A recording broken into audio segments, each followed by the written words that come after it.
அக்னி சட்டியை வரையணும்னாலும் பானையை போட்டுதான் ஆகும்.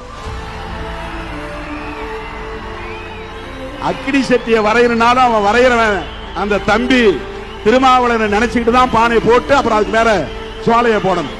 தேர்தல் ஆணையம் எப்படி ஒரு இன்டர்லாக்கிங் பண்றான் பாருங்க. வன்னியர் சமூகமும் ஆதி திராவிடர் சமூகமும் ஒன்றுதான், ஒற்றுமையாக இருக்க வேண்டும். அக்னி சக்தி வன்னியர் சமூகத்துக்குரியது, பாமகவுக்குரியது அல்ல, வன்னியர் சமூகத்திற்குரியது. அவங்க அதை கையாளுறாங்க. விடுதலை சிறுத்தைகளின் சின்னம் பானை, அது அக்னி பானை, இது அறிவு பானை. அன்ன பானை, அறிவும் வேணும் அக்னியும் வேணும். உடம்புல எப்போ ஒரு சூடு இருக்கும், சூடு குறைஞ்சிடக்கூடாது. சூடு சரணை கெட்டவன் யாரும் சொல்லக்கூடாது.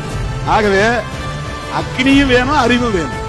நமக்கு தேர்தல் ஆணையமே இந்த சமூகங்களுக்கு இடையில ஒரு நல்லுறவை, நல்லிணக்கத்தை உருவாக்கக்கூடிய வகையில் ஒரு விரல் புரட்சியே